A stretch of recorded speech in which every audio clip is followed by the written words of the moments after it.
Here in Oxford, the city of dreaming spires, it's the subject of dreaming that's upset the eminent thinkers and scientists that visit and work here. As a classical academic centre, there's always been, even amongst scientists, a special regard for theology, theoretical philosophy, intuition, dreams, and the like.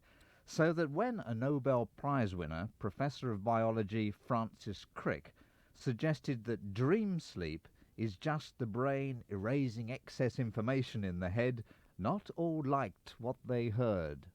In the brain, different pieces of information are stored in a number of different places, but in each one of those places they're superimposed. If you start to overload it, if you put in too many things that it wants to remember, then the memories get confused and you get unusual associations coming up. And you want to get rid of the effect of overloading.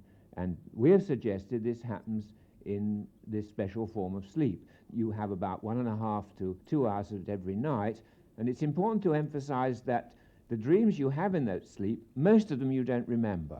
So the dreams you remember are a sort of froth on the top of the dreams that you don't remember. Psychoanalysts are always so interested in the dreams that you can remember. Is this a clue to what you might be so worried about that in fact you can't erase it by dream sleep? Yes, we believe that when you remember a dream, that the mechanism that we'd like to have where you forget it slightly goes in the normal way and you remember it more so that you get perhaps less cleansing. Of course, Freud knew that what you dream about often relates to what happened in the previous day or two, mixed in with more deep-seated things, and it's the peculiar associations which you make between these two things which appear to characterize most of your dreams. A reasonable scientific hypothesis, but many here point out that Professor Crick and his associate Professor Watson won their position, prestige and Nobel Prize for describing the complicated spiral structure of the basic building blocks of life, DNA, the stuff all living things are made from. Contemporaries of theirs from the 50s recall that it was a dream that revealed this pattern to them.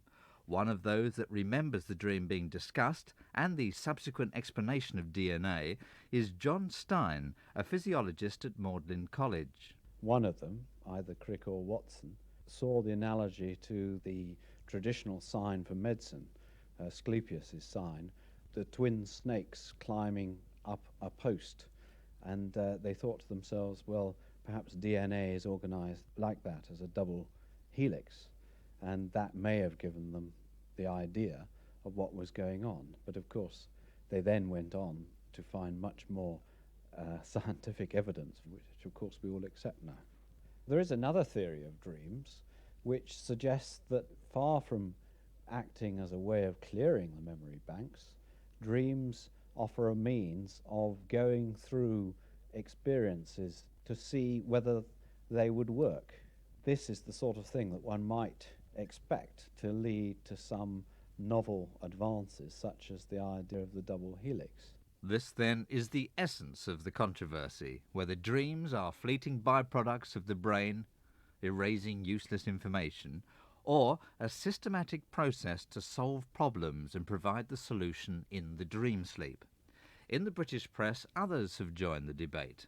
Brian Inglis, author of the book Science and Parascience, is angry that Professor Crick, with his high standing, could dismiss the importance of dreams. Dreams are, in a sense, often the wiping out or the attempted wiping out of memories, but this doesn't mean that they're useless. One of the things which I have discovered in my study of dreams is how very often they've been extremely useful in the past, in a great variety of ways. Sometimes, for example, by telling people where things are which they have lost.